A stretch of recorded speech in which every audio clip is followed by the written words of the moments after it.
자, 이제 학습자 여러분, 이제 4주차, 3차시 마지막 시간입니다. 자, 이 부분에서 여러분들 제가 합격 비서 책에 최근 면접 시험에 자주 질문하는 정책 주요 내용 해서 추가로 좀 정리해 드린 게 있는데요. 바로 대표적으로 청소년 지도사 시험, 면접 시험을 보는 거기 때문에 여러분들이 꼭 기억하셔야 될 게 수련 활동, 인증제와 관련한 것을 한 번 더 강조 드리겠습니다. 기본적으로는 인증제가 무엇인가요? 그죠? 인증제가 무엇인가요? 그러니까 인증제에 대해서 그냥 간략하게 설명해 보세요. 그죠? 인증제도를 알고 있는지, 그죠? 그래서 청소년이 안전하고 유익한 청소년 활동에 참여할 수 있도록 일정 기준에 따라서 그죠? 심사해서 그죠? 국가가 인증해 주는 겁니다. 국가가 인증해 주는 그죠? 제도입니다. 국가가 인증해 주는 제도. 그리고 조금 추가로 간다면 이것을 왜 하게 될까요? 그죠? 이게 왜 필요해졌을까? 그죠? 그죠? 필요성 내지는 목적, 예. 이걸 하는 이유, 예. 이런 것에 대해서 또 질문이 나올 수가 있죠. 예. 그래서 국가가 인증해 주어야 공공성이나 신뢰 이런 것들이 좀 더 좋겠죠. 또 이제 인증제를 갖고 있으면 수련활동 프로그램들의 전반적인 수준이 올라갑니다. 인증을 받아야 청소년들이 인증받은 수련활동에 신청을 할 거 아니에요. 참여를 할 거 아니에요. 그러니까 프로그램의 수련활동의 질을 높일 수 있고요. 그죠? 이 인증제도는 또 내가 인증받은 수련활동은 청소년이 참여해가지고 프로그램을 잘 이제 이수하면요. 그 기록을 보관하고 청소년들이 확인서를 발급받을 수가 있어요. 그러니까 다양한 청소년 수련 활동에 대한 정보도 인증제 홈페이지를 통해 제공받을 수도 있고 참여 기록이나 이런 거 관리나 이런 것들도 예를 들면 뭐 요즘은 좀 이제 약해졌지만 그죠? 학종, 학생 종합 어떤 뭐 생활 기록부 있잖아요. 그래서 이제 대학 입시나 이런 거에도 활용할 수 있게끔 했던 게 깔려 있는 겁니다. 깔려 있어요. 그리고 우리 제가 정리해 드리진 않았지만 사실 이 목적 이유 가운데 안전한 그죠? 안전한 수련 활동을 하는 것들도 들어가 있습니다. 이유로. 왜냐하면 과거에 그리고 계속적으로 매년 한두 건씩 이렇게 사건 사고가 터지잖아요. 사고가 터집니다. 그래서 뭐 오래전 하면은 이제 태안의 해병대 캠프에서 여러 명이 그죠? 사망하는 사건이 더 오래전에는 화성의 시랜드에 화재가 나가지고 그죠? 거기에 참여했던 어린 뭐 유치원생인가요? 어린 학생들이 또 많이 죽거나요. 이런 사건 사고가 자꾸 나니까 청소년들이 많이 참여하는 수련 활동만큼은 국가가 인증제도를 운영해서 안전성을 좀 확보해 놓자라는 것이 들어져 있어요. 자, 뿐만 아니고 이 인증제도는 그럼 어떤 특징 같은 걸 가집니까? 그죠? 이런 걸로도 물어볼 수가 있겠죠. 예. 이제 다양한 수련 활동을 시스템에서 그죠? 쉽게 손쉽게 정보 제공을 해주니까요. 내가 원하는 그죠? 주제의 소재의 내용의 프로그램들을 내가 검색해서 참여할 수 있습니다. 맞춤형 참여가 가능하고 예. 방금 말씀드린 안전한 활동 환경을 갖춰야 인증받을 수 있죠. 전문성을 갖춘 지도자가 있어야 인증받을 수 있잖아요. 안전과 전문성, 그죠? 그리고 이 인증 신청에서부터 수시 점검도 받고 사후 관리도 받는 등 체계적인 수련 활동 프로그램의 관리가 시작부터 끝까지 가능해요. 예. 이런 것들도 하나의 특징일 수 있고, 그죠? 그다음에 내가 참여한 활동에 어떤 여성가족부 장관 명의로 아까 뭐라 그랬어요? 활동 확인서, 기록 확인서를 발급받을 수 있어요. 그래서 이런 걸 포트폴리오 같은 걸로 내가 작성해서 대학 입시라든지 다양하게 활용이 가능하다. 내 수련 활동에 참여 경험을 활용할 수 있다. 이런 것들이 우리 인증제도의 특성에 대한 내용이 되겠습니다. 여러분들 합격 비서 지금 가지고 계시죠? 34페이지, 35페이지 부분을 제가 말씀드리고 있는 겁니다. 자, 여기서 이제 또 중요한 게 인증을 받으면 인증 수련 활동이라고 해요. 그죠? 인증 수련 활동이라고 하는데 이 기본적인 유형이 있어요. 유형. 뭐냐? 가장 중요한 거는 기본형과 숙박형, 그죠? 이렇게 나누어집니다. 참고적으로 이제 이동 숙박하는 것도 있죠. 이동형도 있고, 근데 숙박을 하면 여기로 들어가고요. 이동만 하는 게 있고, 그 다음에 이제 학교에서 대부분 참여를 하기 때문에 학교의 단체 숙박형이라고 해서 이 학교 단체 숙박형이면 비교적 대규모잖아요. 특히 더 어떤 숙박을 하니까 그죠? 이 시설, 숙박 시설의 안전이나 이런 것들, 식사나 이런 것들을 좀 더 체크하는 학교 단체 숙박형 이런 유형들로 되어져 있습니다. 기본적으로 기본형은 숙박을 안 하는 거겠죠? 그래서 운영 시간이 전체 3시간은 넘어야 되고요. 3시간 이상인데 하루에 끝날 수도 있고요. 이제 첫 하루, 그러니까 1회기에는 1시간 이상의 어떤 프로그램들이 몇 회기에 걸쳐서 이루어지는 방식도 가능합니다. 자, 숙박형은요. 숙박에 적합한 장소, 그죠? 그래서 수련원 같은 경우는 숙박을 위한 생활관을 가지고 있다 그랬습니다. 그래서 숙박에 적합한 장소에서 일정 기간, 그러니까 2박 3일이든 이게 제일 많아요, 요새. 혹은 3박 4일이든 이런 일정 기간 숙박하며 이루어지는 활동이고요. 이동형은요, 남도순례나 국토대장정 이런 게 많이 유행하다 보니까 어떤 이동하는 코스가 있습니다. 그죠? 이동해 나가면서 또 이제 이 코스가 길면 또 중간에 학교의 운동장에 캠핑을 한다든지 이렇게 숙박이 포함되기도 합니다. 그래서 이런 이동형 활동이 있죠. 자, 이 유형을 말씀드리는 이유는 뭡니까? 바로 유형에 따라서 인증을 받는 인증 기준이 달라지기 때문에 그렇습니다.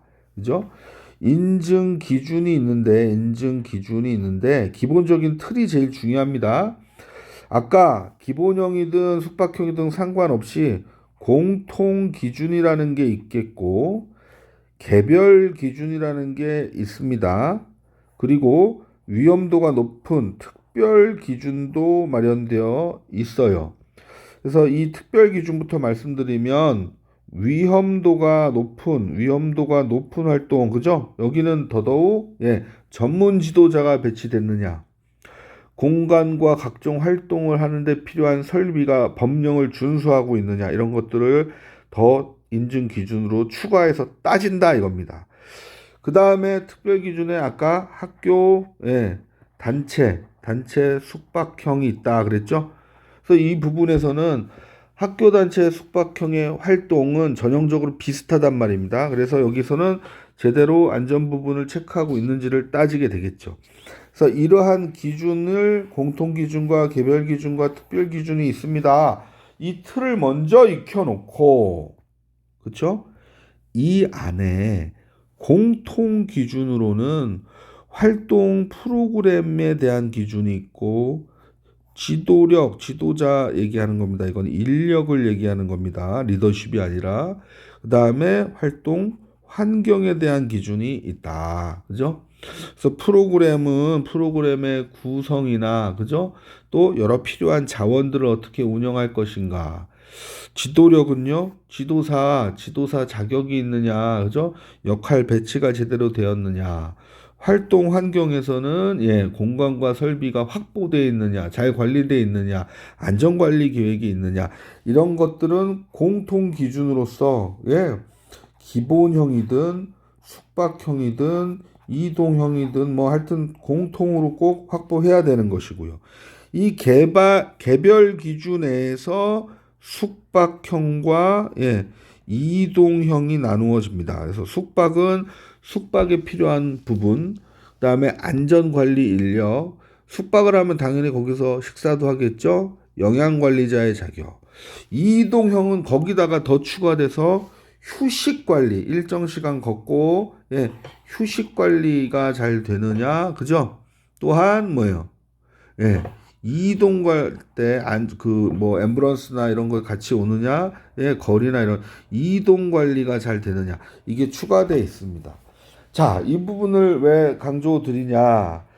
이 내용은 여러분 청소년 지도사에게 있어서는 미리 준비되지 않으면 당연히 답변하기가 곤란한 내용이잖아요. 그러니까 여러분이 조금 힘들지만 인증기준, 공통기준, 개별기준, 특별기준 머리에 딱 넣어놓고 공통기준은 프로그램, 지도력, 활동 환경 있어요. 예? 개별기준은 당연히 숙박, 이동형으로 나눠지고 특별기준은 위험도가 높은 거, 학교 단체 숙박형으로 나누어져. 이런 체계적으로 해서 이 세부 기준도 몇 가지 정도 다 외울 필요까지는 없다니까요. 근데 질문이 나왔을 때 인증제, 인증 기준에 대해서 혹은 그죠? 이 질문이 나왔을 때 이 틀을 머릿속에 넣어놓고서 답변을 체계적으로 하면 합격인데, 그죠? 이게 제대로 안 되면 불합격 가능성이 높아져요. 예, 왜? 뭐라도 좀 얘기하면서 빠뜨리는 건 그래도 그나마 다른 질문이나 이런 걸로 확인시켜 주지만 아예 인증제를 모르는 것처럼 답변하고 예, 잘 모르겠습니다. 그러면 이 인증제만큼은 또 불합격 확률이 올라가는 거다라는 겁니다. 그래서 여러분 수련활동 인증제는 꼭 예, 제가 정리해드린 내용 암기해 놓자. 암기해 놓자. 꼭 강조드립니다. 두 번째로 국제 청소년 성취 포상제라는 게 있습니다. 국제 청소년 성취 포상제. 자, 그리고 하나 더 알아놓으셔야 돼요. 예. 이게 사실은 영국에서 시작한 에딘버러 공작, 백작 공작 있잖아요. 공작 이름을 딴 에딘버러 국제 성취 포상제에서 유래한 겁니다. 여기서 시작을 했고 이게 국제적인 청소년 성취 포상제 프로그램으로 확대 발전돼서 세계 여러 나라들이 지금 이 프로그램을 하고 있는 겁니다. 그죠? 자, 그래서 제일 중요한 거는 도대체 이게 뭐냐? 국제 청소년 성취 포상제에 대해서 물어봅니다. 그냥 이게 뭔가요? 설명해 주세요. 그러면 여기서 이제 연령이 중요하죠. 만 14세에서 24세 청소년들을 대상으로 영국의 에딘버러 공작이 사실 처음에 만든 프로그램인데 현재는 전 세계적인 국제 프로그램이 된 겁니다. 140여 개국에서 운영되는 청소년의 자기 성장 프로그램입니다. 그죠?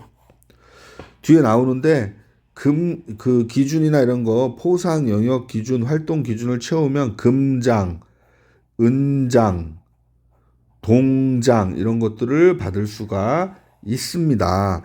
연령대에 따라서 이걸 받는 시간이 다르게 기준이 나와 있어요. 예.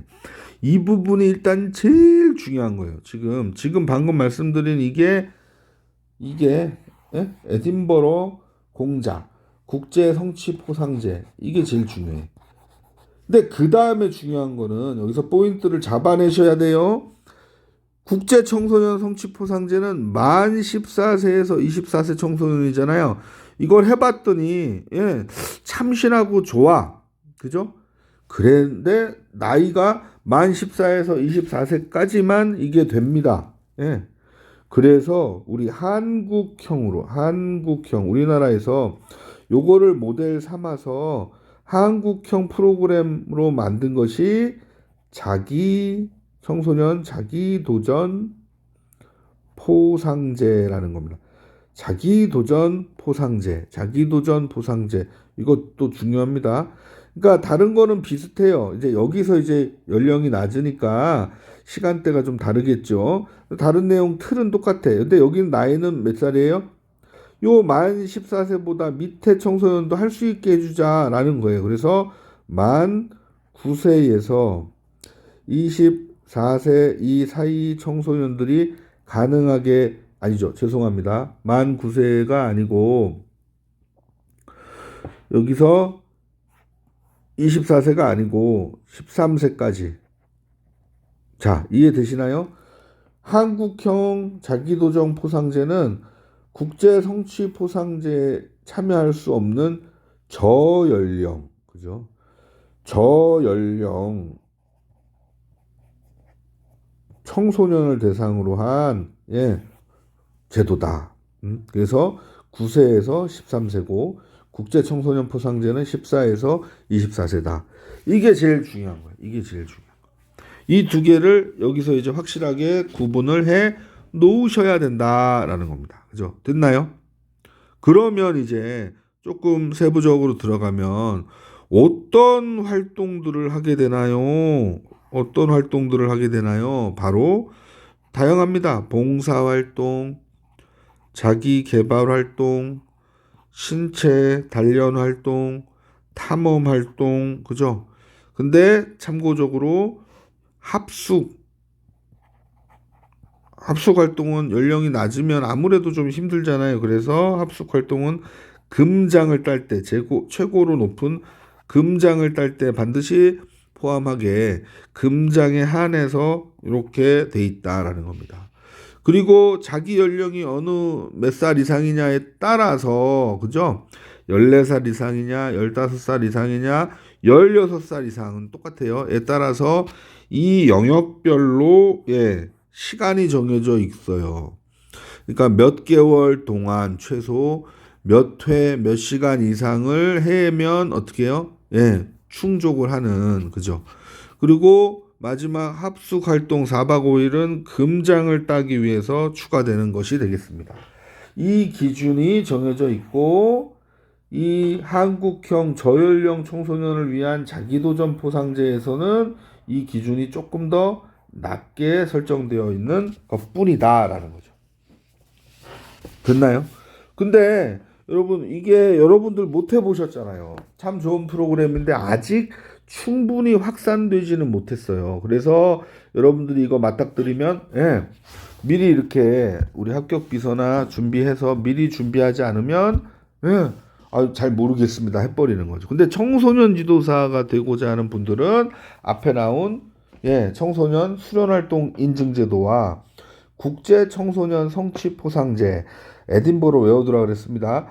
그 다음에 자기도전 포상제, 이거 꼭 기억해 두셔야 하겠습니다. 제가 하여튼 강조를 먼저 드렸습니다.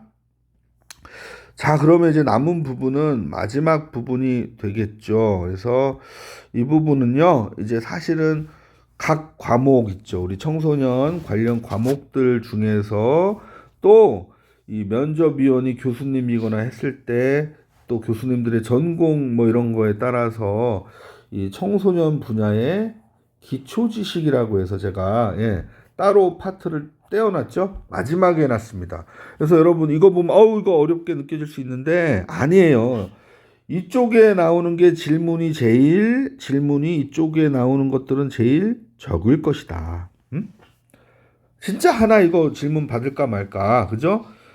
이거 많이 안 나옵니다, 그죠? 그래서 우리 합격 비서에 나온 정도만 익혀두시면 되겠습니다. 그래서 먼저 청소년 지도 방법론, 청소년 지도론 뭐 이런 과목들이 있어요. 여러분은 청소년 지도 방법을 배우셨죠?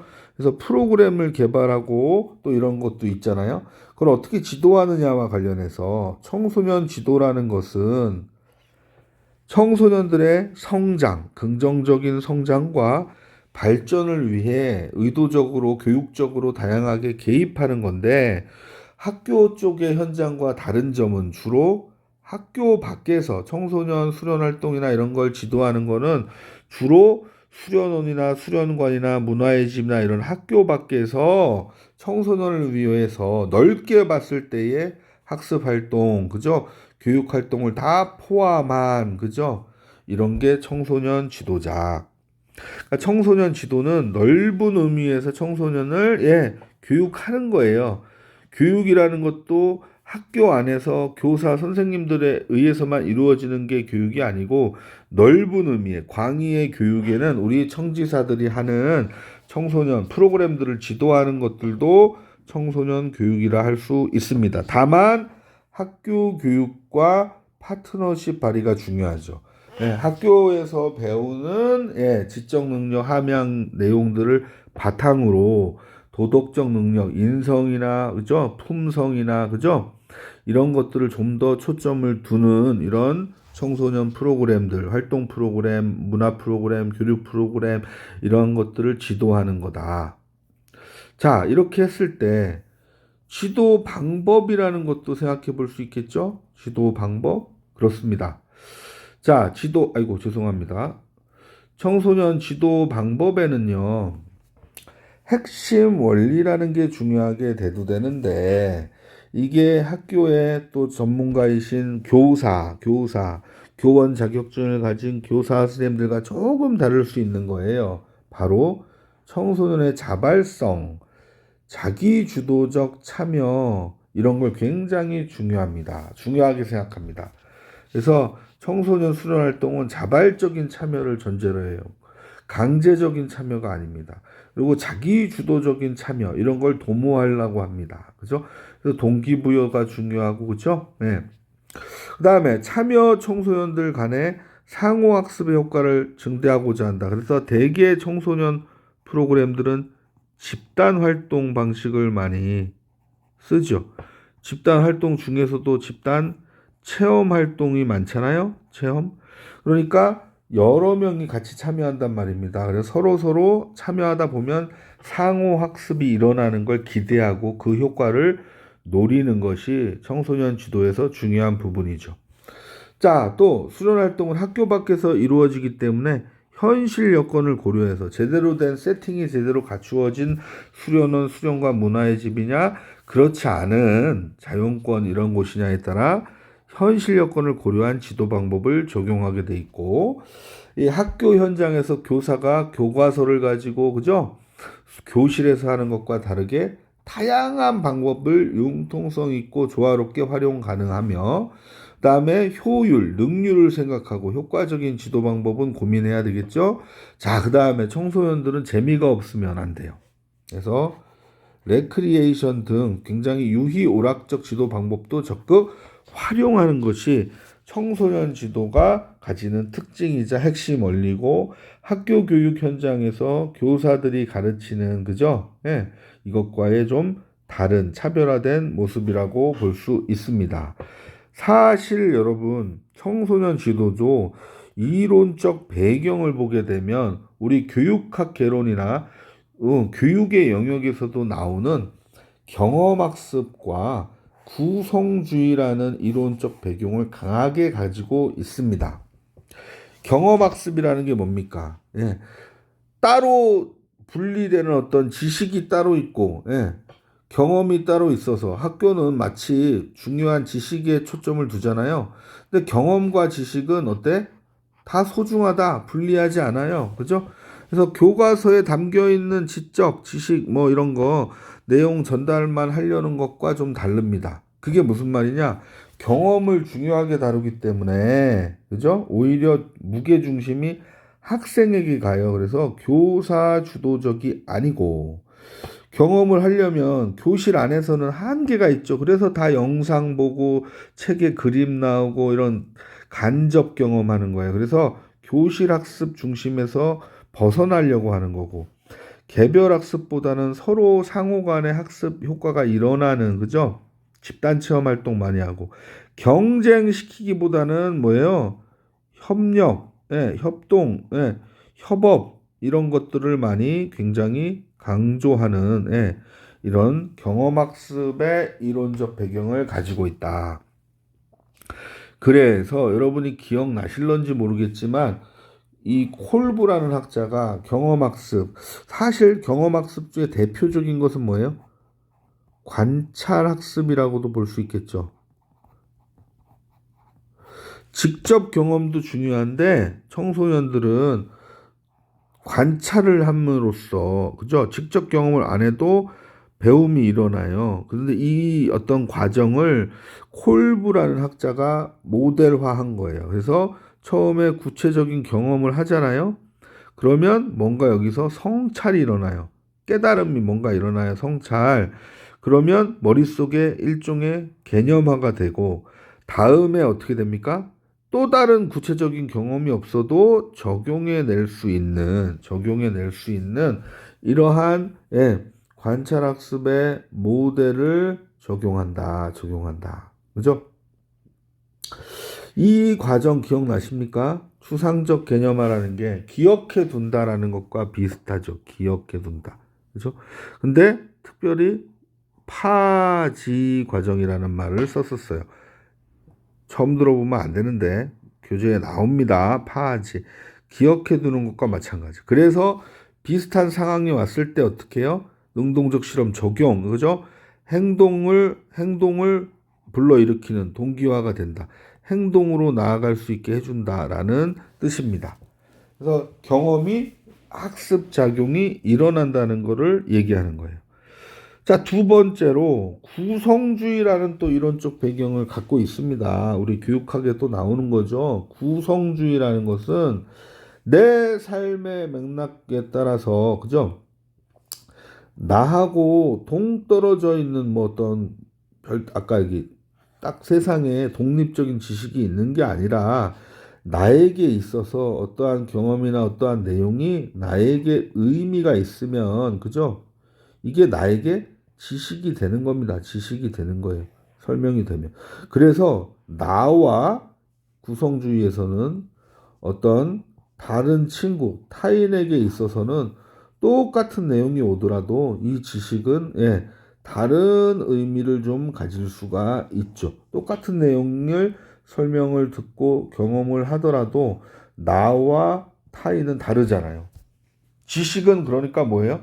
고정불변하게 절대적인 게 있는 게 아니라 구성이 뭡니까? 만들어지는 거다. 만들어진다. 지식은 구성된다. 그래서 구성주의입니다. 근데 어떻게? 학습자의 맥락에 따라서, 학습자의 처한 환경이나 여건이나 이런 거에 따라서 달리 들리고, 달리 느껴지고, 그러니까 주관적으로 구성된다라는 겁니다. 그죠? 또한, 청소년 지도자의 리더십 이런 것도 여러분들 나올 수는 있어요. 그래서 지금은 슬쩍 넘어가지만 딱 선천적으로 타고난다기보다는요. 그죠? 여러분 리더십도 훈련에 의해서 개발할 수 있다. 이런 상황. 그죠?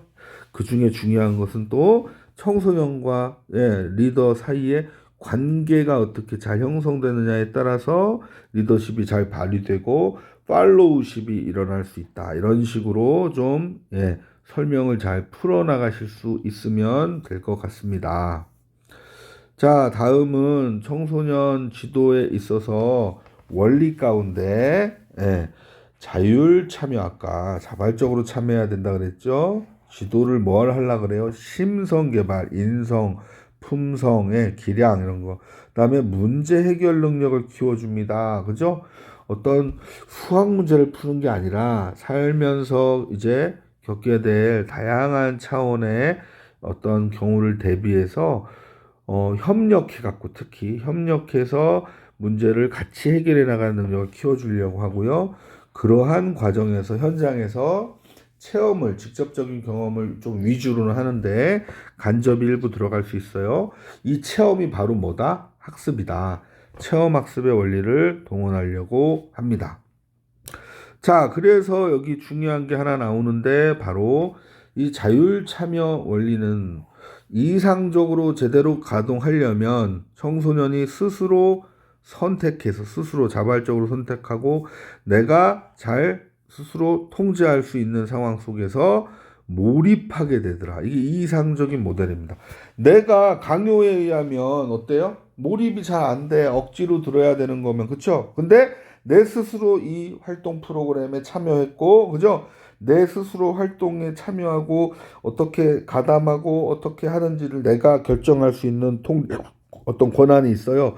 그러면 몰입이 일어날 수 있다라는 겁니다. 그죠? 몰입이 일어날 수 있다. 그죠? 과거에는 청소년에 무슨 참여합니까? 학교에서 공부나 해야지 하지만 여러분들 기억하시겠죠?